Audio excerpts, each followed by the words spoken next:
Bienvenidos a otro episodio de Cyber Podcast for You.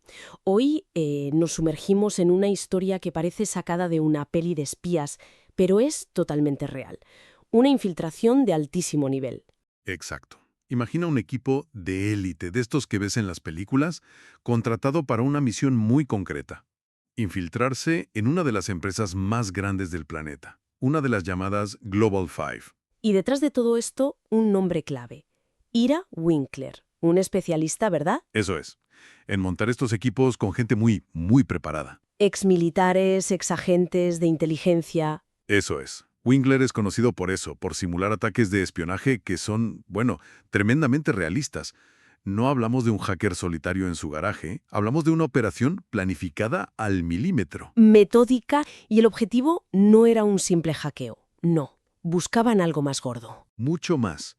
Querían acceder al corazón, al núcleo de investigación y desarrollo de la empresa, el I+D. Ahí es donde está la propiedad intelectual que vale, miles de millones. Una pasada. ¿Y cómo se monta un equipo para algo así? ¿A quién llamas? Pues Winkler reunió un equipo muy interesante. Por un lado, Stu, un ex Navy SEAL, un máquina en infiltración física, en colarse en sitios, vamos. ¿Vale? Luego Tony, que venía de contrainteligencia militar, un maestro de la ingeniería social por teléfono, o sea, el arte de sacar información a la gente con labia. Un crack de la manipulación, digamos. Exacto. Y la pieza clave quizás, Stan, un ex coronel del GRU ruso que había desertado, experto en espionaje humano, en el terreno y, muy importante para esta historia, hablaba mandarín. Vaya equipo. Llegan entonces al pueblo este remoto, donde está el centro de I+D, hacen una vigilancia rápida y ¡pum!, a la acción. Pero, ¿cómo entran? Suena difícil en una empresa así. Pues a veces lo más básico falla, ¿sabes? Aprovecharon el mogollón de coches de la mañana, se pusieron a la cola y pasaron el control de seguridad principal siguiendo a otros. Sin más. Increíble. ¿Así de fácil? Así de fácil. Una vez dentro del campus, del recinto, fueron al edificio objetivo. Esperaron junto a la puerta. ¿Salió alguien? Y ellos hicieron como que metían el código y ¡pa! Pa' dentro. Exacto. La típica técnica del tailgating, colarse detrás de alguien autorizado. Un clásico que sigue funcionando. Vale, ya están dentro. ¿Y ahora qué? ¿Directos a los servidores, supongo? Directos. Y aquí viene lo bueno o lo malo, según se mire. Localiza la sala de servidores y se encuentran. Sorpresa. Servidores críticos con sesiones de administrador abiertas. Sin bloquear. No me digas. O sea que ni siquiera tuvieron que hackear nada en ese momento. Nada de nada. Lo que hicieron fue más sutil. Plantaron una entrada .rhost. A ver, para que nos entienda la gente, es como si dejaras una copia de la llave digital escondida debajo del felpudo. Ah, vale. Es una configuración que le dice al sistema, oye, confía en esta otra máquina que se conectará luego. Les permitiría acceder a esos servidores más tarde, remotamente, sin necesidad de contraseña. Acceso total, a nivel técnico. Flipante. Y todo esto el primer día. Misión técnica cumplida. Parecía que el curro estaba hecho. Parecía. Pero aquí es donde la historia da un giro inesperado. Y el protagonista es Stan, el exespía ruso. Estaban con los ordenadores o sacando info por teléfono. ¿Él qué hacía? Pues Stan hizo lo que mejor sabía hacer. Contrainteligencia. Se puso a olisquear el entorno, a buscar señales de que otros pudieran estar haciendo lo mismo que ellos, espiar. ¿Y dónde buscó? Su instinto le llevó a cruzar la calle. Justo enfrente del centro de I+D había un par de restaurantes chinos. Algo no le cuadraba. Restaurantes chinos, ¿qué tenían de raro? Pues para empezar, el menú.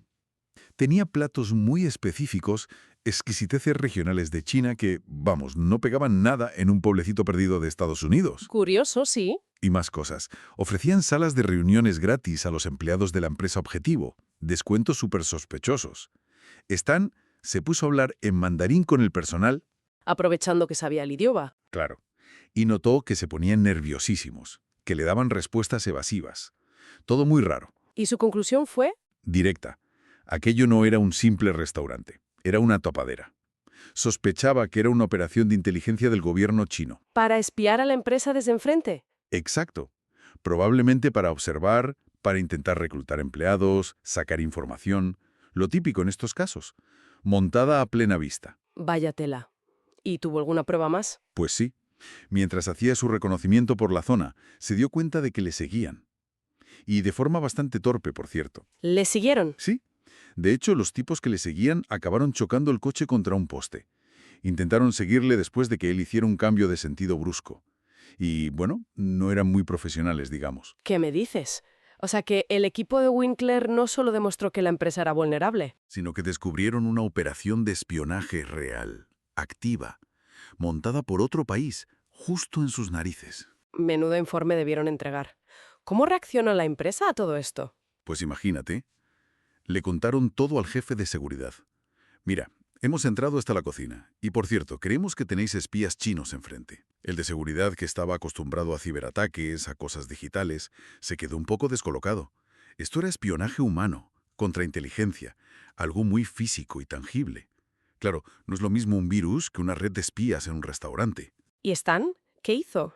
Por ser desertor ruso, imagino que la cosa era delicada. Exacto. Dada su situación personal y la gravedad del asunto, Stan contactó directamente con el FBI. ¿Y se supo algo más? Sí, aunque pasaron años, se confirmó que el FBI investigó a fondo y desmanteló la operación china. Hubo más de una docena de arrestos relacionados con el restaurante. Increíble historia. Nos deja una lección muy clara, ¿no? Que la seguridad no es solo poner firewalls y antivirus. Totalmente. Las amenazas hoy son híbridas. La seguridad física, la ingeniería social, engañar a la gente, el espionaje de toda la vida, siguen siendo herramientas súper potentes. A veces, como en este caso, operando a la vista de todos. Y demuestra también el valor de tener gente con experiencias distintas en un equipo. La perspectiva de Stan, su pasado, le hizo ver algo que quizá un equipo puramente técnico... Se le habría pasado por alto, segurísimo. Estarían centrados en los servidores, en el código, y no en el restaurante de enfrente. Esa diversidad fue clave. Una lección fundamental sobre cómo son las amenazas hoy en día, complejas, multifacéticas. Y te deja pensando, ¿no? ¿Cuántas operaciones similares, cuántas tapaderas así camufladas en negocios normales y corrientes podrían estar funcionando ahora mismo, esperando el momento, o la persona adecuada para detectarlas? Una reflexión inquietante, desde luego. Pues muchas gracias por acompañarnos en este análisis tan revelador. Un placer, como siempre. Esperamos que esta historia les haya parecido tan fascinante como a nosotros. Si es así, les invitamos a suscribirse, a darle a me gusta y a dejar sus comentarios. Su apoyo es fundamental para que podamos seguir explorando estas fuentes. Hasta la próxima.